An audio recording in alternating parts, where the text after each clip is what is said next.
Yang saya hormati tokoh-tokoh, para tokoh agama, para kiai, para ibu nyai yang hadir pada pagi hari ini.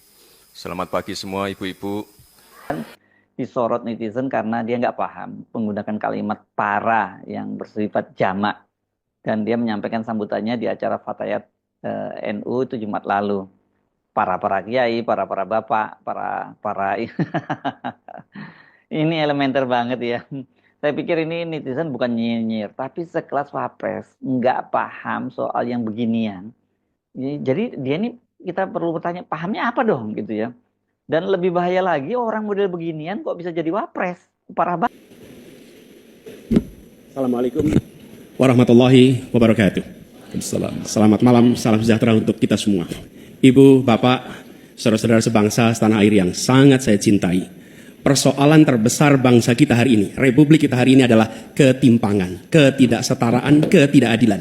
Ketimpangan antara Jakarta dan luar Jakarta, Jawa, luar Jawa, kaya, miskin, desa, kota, pendidikan umum, pendidikan agama, pendidikan kejuruan, dan pendidikan teknis. Ini semua adalah ketimpangan yang hari ini menjadi fenomena membahayakan bagi republik ini.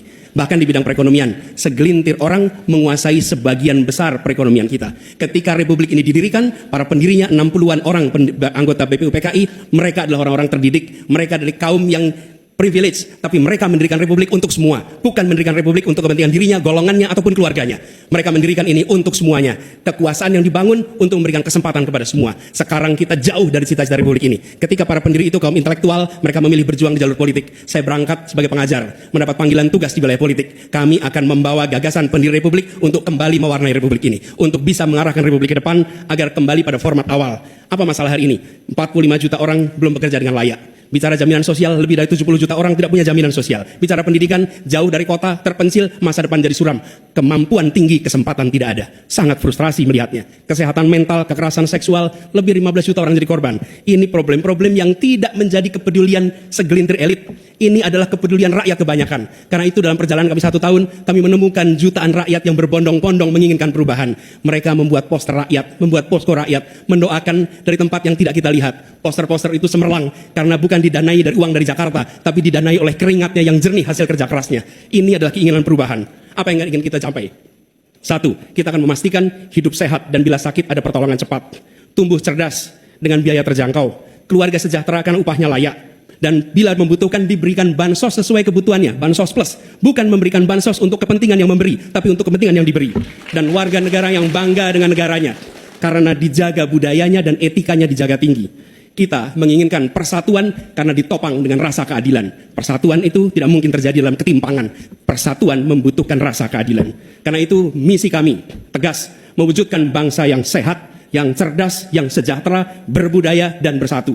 Kita menyaksikan begitu banyak orang punya prinsip sopo wani rekoso bakal nggayuh mulyo. Siapapun yang bersungguh-sungguh dalam usahanya pasti meraih kemuliaan. Tapi bila kesempatannya ada, bila kesempatannya tidak ada, menghasilkan frustrasi. Dan kami ketika menjalankan amanat, maka kami akan memegang prinsip ngadek sacekna, nilas saplasna. Konsistensi ucapan dan perbuatan, menjunjung kejujuran dan kearifan.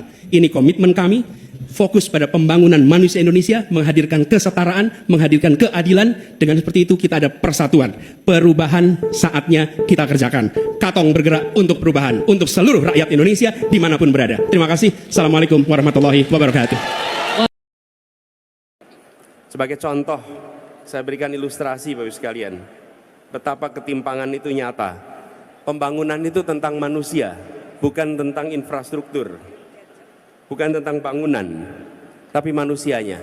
Indeks pembangunan manusia Jawa Sumatera. Perhatikan tahun 2013 69 skornya untuk Jawa dan Sumatera. Coba perhatikan Kalimantan, Bali, Nusa Tenggara, Sulawesi, Maluku paling kanan bawah. Angka 69 tahun 22. Artinya apa? Ketinggalannya 1 dekade. Bukan soal selisihnya itu 4 poin, 5 poin. Mengejar 5 poin itu 1 dekade Bapak Ibu sekalian. Jadi ini ketimpangan bila tidak dikoreksi, ini belum masukkan pertumbuhan ekonomi. Halo teman-teman, berjumpa kembali bersama saya di Politik Dangi. Dan kita sangat ketawa ya bagaimana kualitas pidatonya Wakil Presiden Republik Indonesia, yaitu Mas Gibran di salah satu acara yang sedang viral, teman-teman. Di sini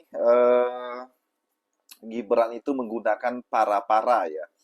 Kata Rocky Gerung ya, itu tidak sesuai dengan EYD, teman-teman, tidak sesuai dengan bahasa yang benar dan baku. Disinilah kita bisa melihat kualitas Gibran saat berpidato dengan Anies Baswedan ya. Sangat jauh sekali perbedaannya, teman-teman ya. Bagaimana Gibran yang selalu pro dan kontra dalam pencalonannya kemarin, ya bagaimana satu Indonesia dibikin heboh, ya bahkan Jokowi, teman-teman ya, dicap perusak demokrasi dengan melolos anaknya sebagai wakil presiden ya.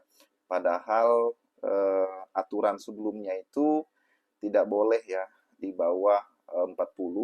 Kemudian MK mengubahnya menjadi 35 ya, asal dengan satu syarat pernah menjadi kepala daerah ya, dengan notabene ada pamannya di sana, teman-teman. Inilah yang membuat Gibran itu lolos kemarin menjadi wakil presidennya Prabowo Subianto. Dan itulah, teman-teman ya, banyak yang menentang, bahkan banyak yang mengkritik tentang hal tersebut. Namun apalah daya, masyarakat hanyalah masyarakat yang tidak bisa berbuat apa-apa, teman-teman. Dan di sini kita bisa melihat juga kualitas pidatonya Gibran ya, kebanding Anies Baswedan yang memang banyak perbedaannya, beda kelas, teman-teman.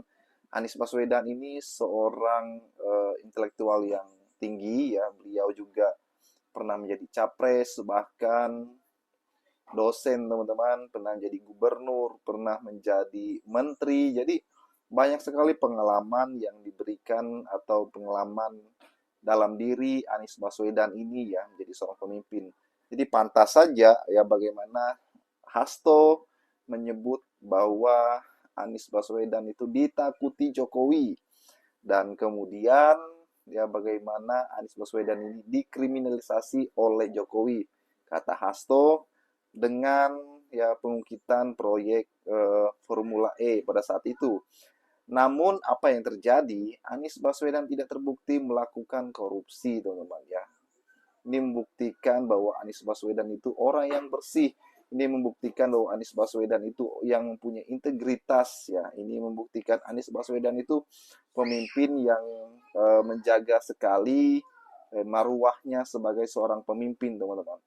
Dan inilah yang membuat kita itu bangga terhadap Anies Baswedan ya. Dan banyak hal yang bisa dilakukan Anies Baswedan ternyata di Jakarta selama satu periode beliau menjabat ya. Bagaimana membangun JIS, bagaimana membuat sumber resapan ya.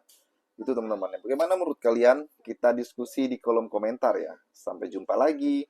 Salam.